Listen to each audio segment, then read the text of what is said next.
Muraho neza nshuti zacu, muri iki kiganiro tugiye kuvuga ku nkuru iri gucicikana ku mbuga nkoranyambaga, ivuga ko umutoza witwa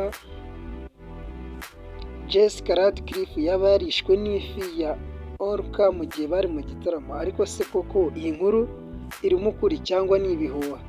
Reka turebere byose hamwe bivugwa n'umucyo, tubisuzumire hamwe tunabisesengure. Njye wumva ndi Flash, iyi ni Flash Top TV. Ku mbuga nkoranyambaga cyane cyane kuri TikTok no kuri YouTube Short hagiye hagaragara video zerekana umutoza w'ifi witwa Jessica Ratcliffe, bivugwa ko yishwe n'ifi mu gihe cy'igitaramo. Bivuga ko iyi fi yamufashe ikamuzamura mu mazi ndetse akaza gupfa nyuma y'iminota 10. Amaso y'abantu benshi yahise ayoboka iyi video, bamwe bararira abandi baratangara.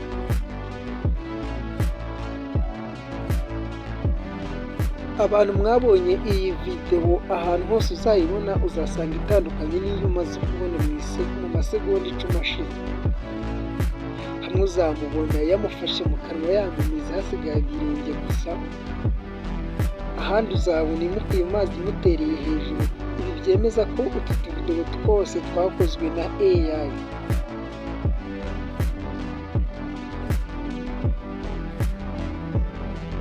Ubwo abanditsi b'ibitangazamakuru batangiye gukora ubushakashatsi, basanze nta muntu witwa Jessica Ratcliffe wakoraga akazi k'ubutoza bw'ifi wigeze abaho.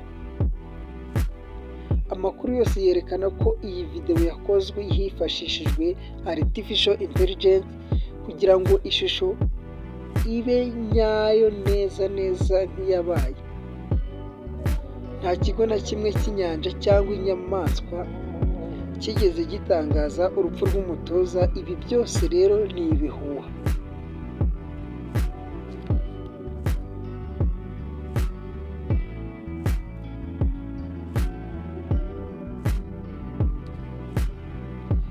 Tugomba kwemerera buri video tubonye ku mbuga nkoranyambaga. Tugomba kubanza kureba niba ibinyamakuru byizewe byabishyize ahagaragara. Tugomba kumenya ko AI ishobora gukoreshwa mu gukwirakwiza ibihuha. Ni ngombwa gusangiza amakuru yizewe atari ibihuha. Inshuti zacu rero, ngibyo inkuru ya Jessica Ratcliffe n'ifi ya orca ni ibinyoma byakozwe na AI. Ntuzongere kuyoborwa n'ibi bihuha, ahubwo mujye mushishoza. Mwibuke gusubiza like, share kandi na subscribe kugira ngo mukomeze kubana natwe, tujye tubagezaho ibiganiro nk'ibi bisobanura ukuri n'ibindi biganiro bivuga ku buzima bw'abantu runaka. Byose ni kuri iyi channel, ibyiza biri imbere. Kandi subscribe tujye tubana umunsi ku munsi. Iyi ni Flash Top TV.